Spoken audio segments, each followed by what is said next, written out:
আরজি করের পর এবার খুলছে কামদুনির ফাইল।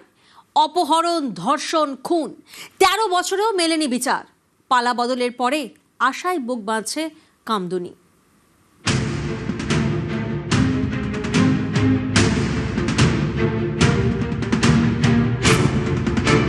যেমন আরজি করে অভয়ের ফাইল খোলা হয়েছে, আমাদের ফাইলটাও খোলা হোক, যেন সুবিচার পাই।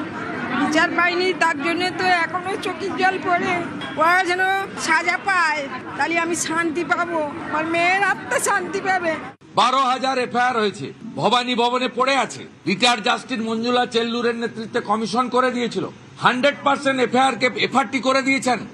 ওই ফাইলগুলো খোলাবো। মুখ্যমন্ত্রী হই শুভেন্দু অধিকারী বলেছিলেন সব ফাইল খোলা হবে। যেমন কথা তেমন কাজ। আরজি কর ফাইল খুলেছে। সাসপেন্ড করা হয়েছে তৎকালীন পুলিশ কমিশনার বিনীত গোয়েল, ডিসি সেন্ট্রাল ইন্দিরা মুখোপাধ্যায় এবং ডিসি নর্থ অভিষেক গুপ্তাকে। আরজি করের পর এবার খুলছে কামদুনির ফাইল। ভয় নয়, ভরসা। বাংলার প্রথম বিজেপি সরকারের এই প্রতিশ্রুতিতে আশার আলো দেখছে কামদুনিও। সোমবার বিজেপি রাজ্য সভাপতির সঙ্গে দেখা করে কামদুনির নির্যাতিতার পরিবার। দাদার কাছে যে আশ্বাসটা নিয়ে আমরা এসেছিলাম, সেটা দাদা আশ্বাস দিয়েছে যে সেটা পূরণ হবে এবং কামদুনির ফাইল পুনরায় খোলা হবে। মাননীয় মুখ্যমন্ত্রীর কাছে গিয়ে আমরা পুরো বিষয়টা লিখিত আকারে দেবো, যে কোথায় কি ফল্ট হয়েছে, কি বৃত্তান্ত, সেই বিষয়ে বিস্তারিত জানাবো। এবং রাজ্যের মুখ্যমন্ত্রীর প্রতি আমাদের পূর্ণ আস্থা রয়েছে, বর্তমান মুখ্যমন্ত্রীর প্রতি। তিনি আমাদের ন্যায় বিচার পাইয়ে দিতে পারবেন। সারা পশ্চিমবঙ্গবাসী চায় কামদুনির ফাইল খুলুক, কারণ একটি বিশেষ জনগোষ্ঠীর কয়েকজনকে বাঁচানোর স্বার্থে, ব্লক ভোটের স্বার্থে এমন ভাবে প্রক্রিয়া চলেছিল। তদন্তের রিপোর্ট যেভাবে সাজানো হয়েছিল, যে বিচারপতির এদের বেকসুর খালাস করা ছাড়া অন্য কোনো আইনি পথ খোলা ছিল না। যারা অপরাধী তাদের শাস্তি হবে, এবং এই শাস্তি গোটা রাজ্যবাসী চায়। কামদুনির যিনি নির্যাতিতা, তার পরিবার এই আর্জি নিয়ে এসেছিল। আর আমরা দলের পক্ষ থেকেও এটা বলেছি যে কামদুনির প্রকৃত অপরাধীরা রেহাই পাবে না।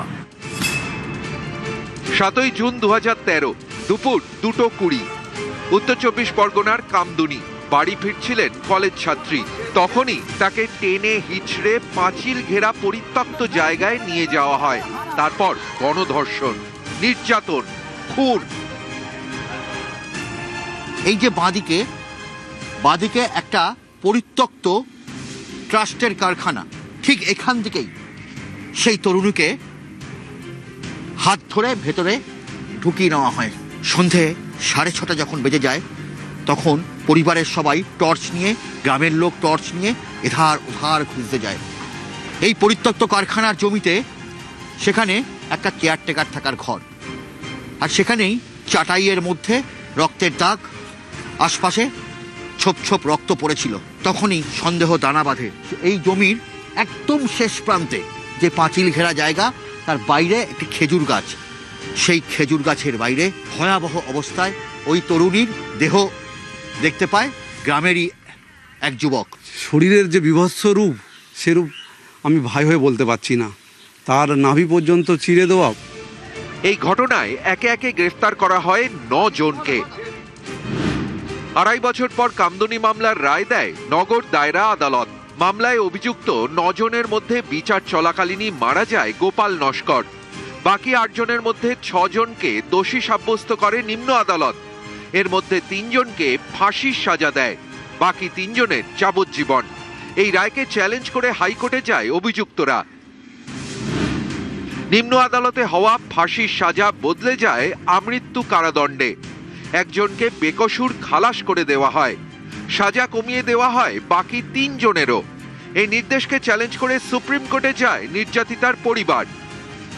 গত সরকার কি করে করলো, ও তো ওদেরই আসামি সব। ওর ভাইপো আনসার আলী তৃণমূলেরই পার্টির লোক, ওরাই এই করেছে কাজটা। ওই জন্য তো ওদের ওই যে সব কিছু রিপোর্ট তো প্রমাণ সব লুপাট করেছে, তার জন্যই তো সাজাটা হলো না, সহজে খালাস করে দিল। প্রাক্তন সরকারের বিরুদ্ধে লড়াই করে এসেছিলাম যে আমরা বিচার পাবো, আমরা বিচার পাইনি। আমরা সুপ্রিম কোর্টে গেছি এবং সেটাও আমাদের পাশে দাঁড়িয়েছেন এখন আমাদের যে সিএম হয়েছেন মাননীয় শ্রী শুভেন্দু অধিকারী মহাশয়। তো উনি আমাদের উকিল দিয়েছেন এবং আমাদের আশ্বাসও দিয়েছেন যে তোমরা বিচার পাবে। আমাদের সিএমকে আমি আমার অন্তরের অন্তঃস্থল থেকে ওনাকে আমি প্রণাম জানাই এবং শ্রদ্ধা জানাই এবং অনেক অনেক আশাবাদী আমরা। এখনও আমার কামদুনির কথা বললে আমার চোখটা সত্যি জলে ভরে আসে, মানে বলার ভাষা থাকে না যে ওই রাতে আমরা যে দৃশ্য দেখেছিলাম।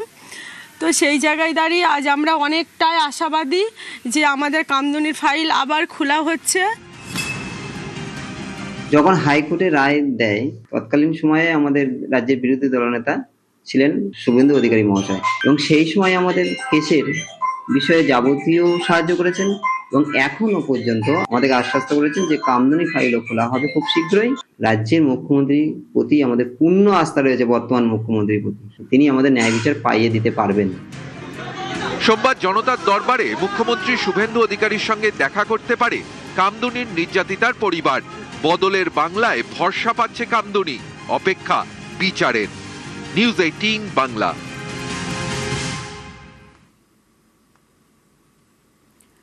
ফাঁসির আসামি বেকসুর খালাস। নিম্ন আদালত থেকে হাইকোর্টে যেতেই প্রশ্নের মুখে কামদুনির তদন্ত, প্রশ্নের মুখে সিআইডির ভূমিকা। পালা বদলের পর ফাইল খুলছে কামদুনির। এবার কি বিচার হবে?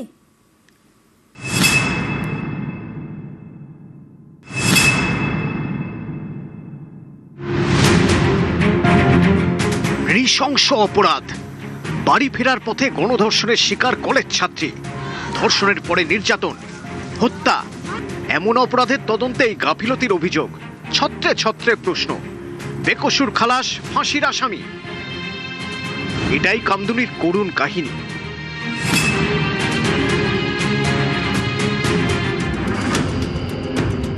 কামদুনির ঘটনায় 9 জনকে গ্রেপ্তার করে পুলিশ। বিচার চলাকালীন মারা যায় গোপাল নস্কর। বাকি 8 জনের মধ্যে 6 জনকে দোষী সাব্যস্ত করে নিম্ন আদালত। 3 জনকে ফাঁসির সাজা দেয়, বাকি 3 জনের যাবজ্জীবন। কিন্তু মামলাটি কলকাতা হাইকোর্টে পৌঁছতে বদলে যায় ছবি। প্রশ্নের মুখে পড়ে সিআইডির তদন্ত।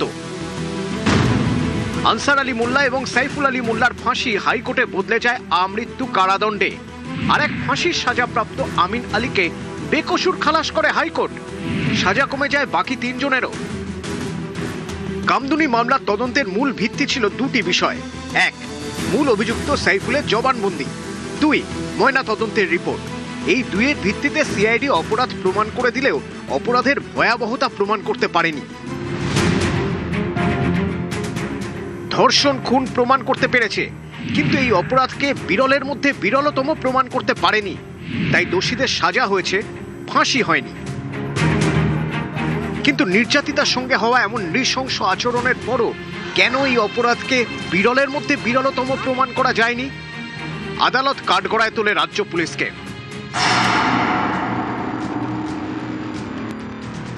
এই মামলায় কোনো প্রত্যক্ষদর্শী ছিল না। সিআইডি সাক্ষী হিসেবে 2 জনকে হাজির করেছিল। তারা নাকি অপরাধীদের পরিকল্পনা শুনে ফেলেছিলেন। এই সাক্ষ্য গ্রহণ করেনি আদালত। যে কোনো খুনের তদন্তে সবথেকে গুরুত্বপূর্ণ ময়না তদন্তের রিপোর্ট। এর উপরে ভিত্তি করেই তৈরি হয় মামলা। গণধর্ষণের ঘটনায় শরীরের নিম্ন অংশে যে ধরনের আঘাতের অভিযোগ, ময়না তদন্তের রিপোর্টে তার উল্লেখ ছিল না। যৌনাঙ্গে ক্ষতর গভীরতাও রিপোর্টে লেখা ছিল না। ফলে ধর্ষণ প্রমাণ করা গেলেও সেই ধর্ষণের ভয়াবহতা রিপোর্টে উঠে আসেনি। অনেকের মতে এটা দায়সারাভাবে ময়না তদন্তের রিপোর্ট তৈরি করারই ফল। সিআইডির দাবি, অপমানের প্রতিশোধ নিতেই কলেজ ছাত্রীকে টার্গেট করেছিল সাইফুলরা। কিন্তু এই চক্রান্ত এবং পরিকল্পনা প্রমাণ করার জন্য যে পরিমাণ সাক্ষ্য প্রমাণ সিআইডিকে জোগাড় করতে হতো, সেটা তারা করতে পারেনি। কলকাতা হাইকোর্ট মন্তব্য করে, সিআইডির দেওয়া যুক্তি সঠিক নয়। ষড়যন্ত্র পূর্ব পরিকল্পনা করেই ধর্ষণ ও খুন, সন্দেহাতীতভাবে এটা প্রমাণ করতে ব্যর্থ সিআইডি। শুধুমাত্র গুরুতর অপরাধের জন্য ফাঁসি দেওয়া যায় না। বিচার প্রক্রিয়ায় সামান্যতম ডাউট থাকলেও বেনিফিট অফ ডাউট অপরাধীর পক্ষেই যায়। এটাই বিচারের দস্তুর। কামদুনির ক্ষেত্রেও সেটাই হয়েছে। তথ্য প্রমাণ হাজির করতে পারেনি সিআইডি। ফাঁসির আসামিও বেকসুর খালাস হয়ে গিয়েছে। সেই কামদুনির ফাইল খুলছে। এবার কি বিচার পাবে কামদুনি? নিউজ 18 বাংলা।